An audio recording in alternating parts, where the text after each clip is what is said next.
সুপ্রিয় শ্রোতামণ্ডলী, আসসালামু আলাইকুম।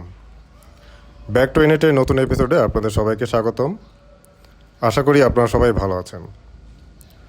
শ্রোতামণ্ডলী, আজকে আমরা জানব নবী রাসূলদের দ্বারা কাদেরকে সতর্ক করা হতো।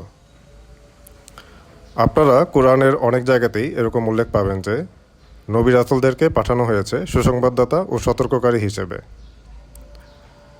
এখন সুসংবাদ কাদের জন্য তা আমরা সহজেই অনুমান করতে পারি। এটা নিয়ে দুশ্চিন্তারও কিছু নেই। কিন্তু সতর্ক কাদেরকে করা হয়? আমরা যারা এখনও কোনো ধরনের সুসংবাদ পাইনি তাদের জন্য এটি সত্যি জানার বিষয় এবং চিন্তারও বিষয়। কেননা সঠিক পথে থাকা অথবা বিপদমুক্ত মানুষকে কখনো সতর্ক করা হয় না, এটা আমরা ভালো করেই বুঝতে পারি। আসুন দেখি কোরআন কি বলে। এই ব্যাপারে একটি ভালো উদাহরণ হচ্ছে সূরা মারিয়ামের ৯৭ নম্বর আয়াতটি।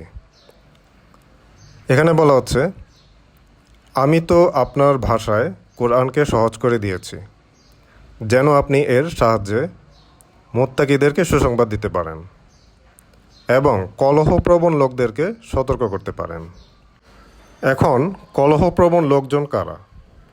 এটা যদি আমরা একটু ডিটেলস জানতে চাই তাহলে আমাদেরকে যেতে হবে সূরা ইয়াসিনের ১১ নম্বর আয়াতটিতে।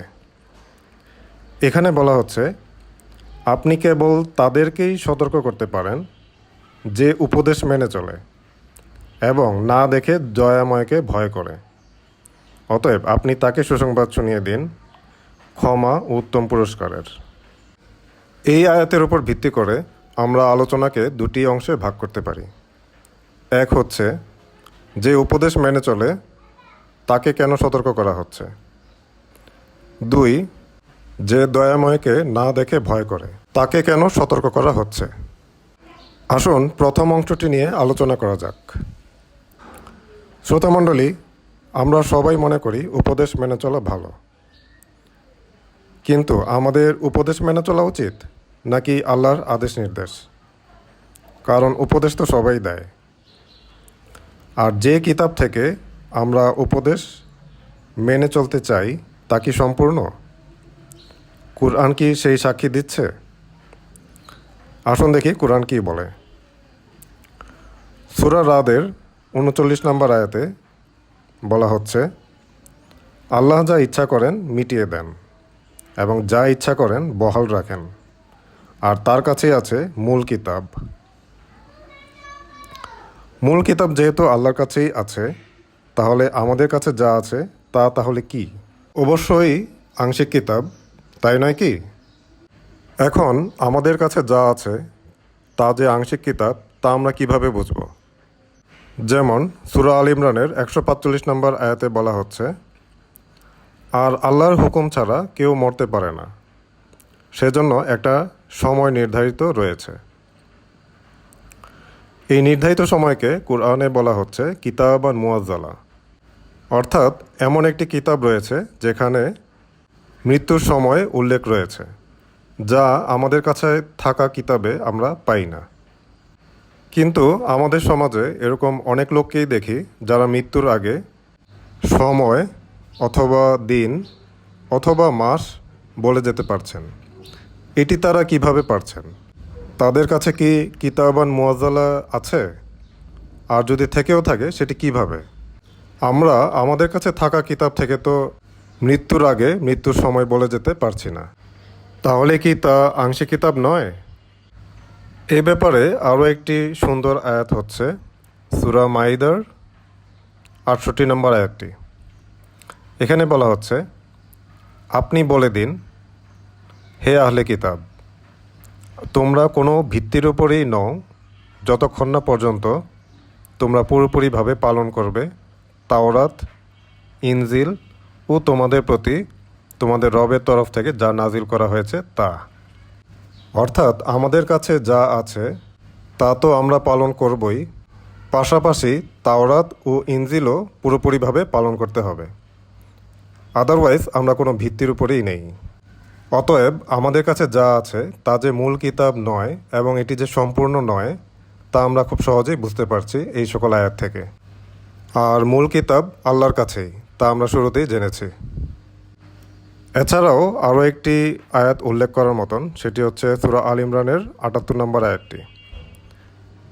এখানে বলা হচ্ছে, আর তাদের একদল রয়েছে যারা বিকৃত উচ্চারণে মুখ বাঁকিয়ে কিতাব পাঠ করে, যাতে তোমরা মনে করো যে তারা কিতাব থেকেই পাঠ করছে। শ্রোতামণ্ডলী, এটি কোন কিতাব হতে পারে তা আপনারা কমেন্ট করে আমাদেরকে জানাবেন। আমরা এই সকল আয়াত থেকে সহজেই বুঝতে পারি যে যারা উপদেশ মেনে চলে তাদের উপদেশ গ্রহণের যেই উৎস বা সোর্স অথবা জিকরা, এটি আসলে সম্পূর্ণ না। এই সোর্সটি সম্পূর্ণ হতে হবে এবং উপদেশ গ্রহণের জন্য আমাদেরকে মূল কিতাব অনুসরণ করতে হবে।